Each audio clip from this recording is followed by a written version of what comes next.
Hey everyone, it's Dad and Riley here from Coaster Fam, and today we're going to be ranking all of the coasters at Six Flags Over Texas. Please make sure to hit like and subscribe.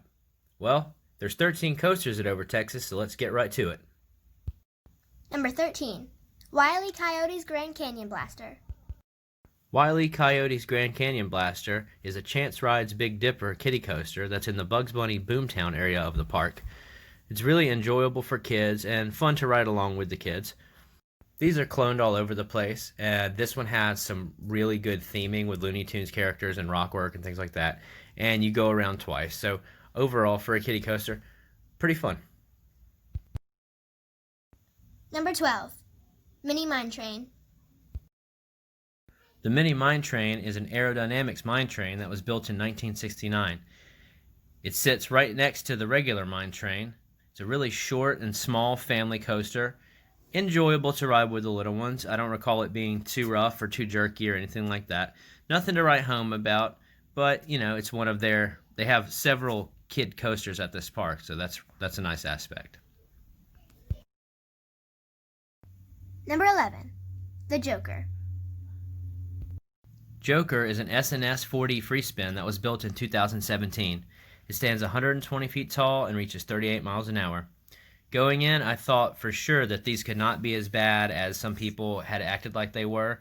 They're cloned a lot, so I thought they had a bad reputation, but I was really not a fan of this ride at all. Not knowing which direction you're going to spin or how much you're going to spin, it's just not a comfortable feeling, and the restraint hurt me a few times.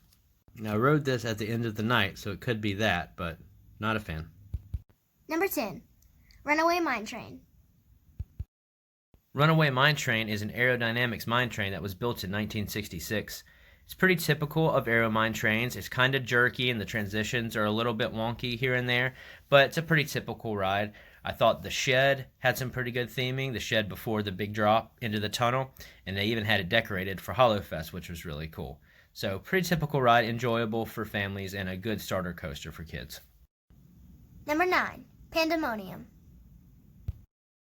Pandemonium is a Gerstlauer spinning coaster that was built in 2008. It stands 53 feet tall and reaches 31 miles an hour. Now this one's kind of mildly rough in a few spots, but overall an enjoyable ride.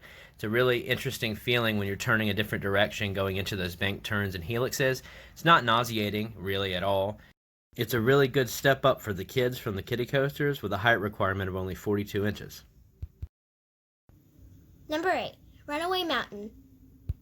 Runaway Mountain is an indoor steel coaster that was built by Premier in 1996. It stands 65 feet tall and reaches 40 miles an hour. It feels much faster because most of the ride you're in pitch black except for a few strobe lights. It's a very short but very intense ride with really intense turns and banked drops. I didn't find it nearly as rough as Flight of Fear at Kings Island. Number 7. Judge Roy Scream. Judge Roy Scream is a wooden coaster that was built in 1980. It was designed by Don Rosser and William Cobb, who designed other famous wooden coasters such as the Great American Scream Machine at Six Flags Over Georgia. It stands 71 feet tall and reaches 45 miles an hour. I found this wooden coaster a lot more enjoyable than Scream Machine. The layout is not quite as strong and it's not as tall, but it's not nearly as rough, not even close. It has a 42-inch height requirement, so the smaller kids can ride this, but it is a little bit shaky, so make sure it won't be too intense for them. Number 6. Shockwave. Shockwave is a Schwarzkopf that opened in 1978. It stands 116 feet tall and reaches 60 miles per hour. It has iconic back-to-back vertical loops that are very picturesque and very intense. They were so intense that I grayed out, and by the time we got through the second loop, my vision was blurry. It's very similar to Mindbender at Six Flags Over Georgia, though I will argue it's not quite as good. It's a little more jerky, but it also has a little bit of better air time on all the drops where you get some pops of ejector out of your seat. But overall, I think that Mindbender is the stronger ride with its terrain, but this was a really, really fun Schwarzkopf. Number 5. Batman the Ride. Batman the Ride is a B&M invert that opened in 1999. It stands 105 feet tall and reaches 50 miles an hour. These are cloned all over the place, though they're really, really fun rides. They might get a bad rap or underrated even maybe because of how many clones there are, but These are really, really intense rides. They have 5 rapid-fire inversions, one after another. This is actually the only coaster at Six Flags Over Texas that we didn't get to ride, as it was down for maintenance. But I feel confident where we're putting it in the ranking at number 5, given the ride experience of the other ones, and especially the one at our Six Flags. These rides are really, really fun, and the theming around this one in particular was really nice, and the area was very clean, very kept up. A lot of attention to detail in their Gotham City area. So overall, Batman the Ride, awesome ride. Number 4, Lavabora. Lavabora is an Intamin bobsled coaster that was built in 1986. It stands 60 feet tall and reaches 32 miles an hour. It feels really, really fast and out of control because you're not attached to a track, so you're just flying around these huge overbank turns. It's a very unique experience. It's a coaster you definitely have to get on. The only negative thing I would say is that there's basically no padding on the seats, and on some of the drops you get some airtime and slam down into the seat, and it hurts your butt and your back just a little bit, but that definitely doesn't take away from how unique of an experience the ride is, and you definitely have to get on it. Number 3, Titan. Titan is a Giovanola Hyper that was built in 2001. It stands 245 feet tall with a 255-foot drop and reaches 85 miles per hour. It's very similar to a B&M Hyper. B&M actually broke off and formed from Giovanola, so it looks kind of similar to a B&M, but it's definitely not similar in ride experience at all.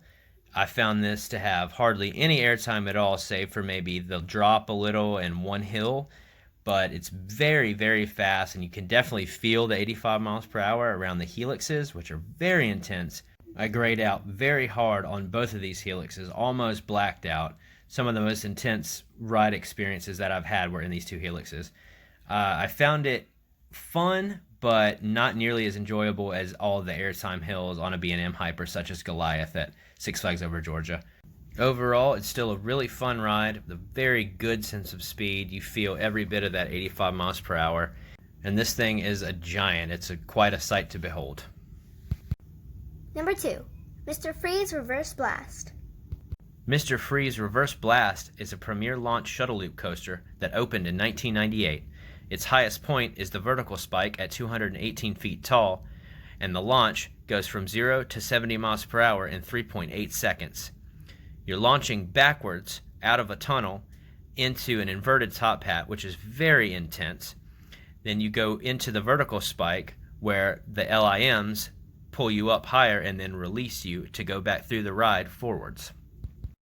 When you are riding in the back seat of this ride, and I can't stress this enough, try to get the back seat, which is technically the front seat when you start off. When you're in the back seat, you hit the highest point of the vertical spike. Amazing airtime and drop back down. This was definitely the surprise ride of our entire Texas trip. This thing blew my mind. I had heard it was awesome. I had no idea it was going to be this unique of an experience. We absolutely had to get a rewrite on this. It was one of only 2 rides of the day that we got a rewrite on, and we used our skips at the end of the day to make sure. The only other one in operation is at Six Flags St. Louis. Number 1, New Texas Giant. New Texas Giant is an RMC iBox conversion of Texas Giant that opened in 2011. It stands 153 feet tall and reaches 65 miles per hour. Now, this is the original RMC iBox conversion. It's the very first one. It doesn't have any inversions as we've come to love with other RMCs, but it does have a ton of ejector airtime, a bunch of hand choppers. It weaves in and out of the structure and feels like it just goes on and on. It feels like a really, really long ride. I got 4 rides on this thing, 3 of them being night rides, and this is an excellent night ride.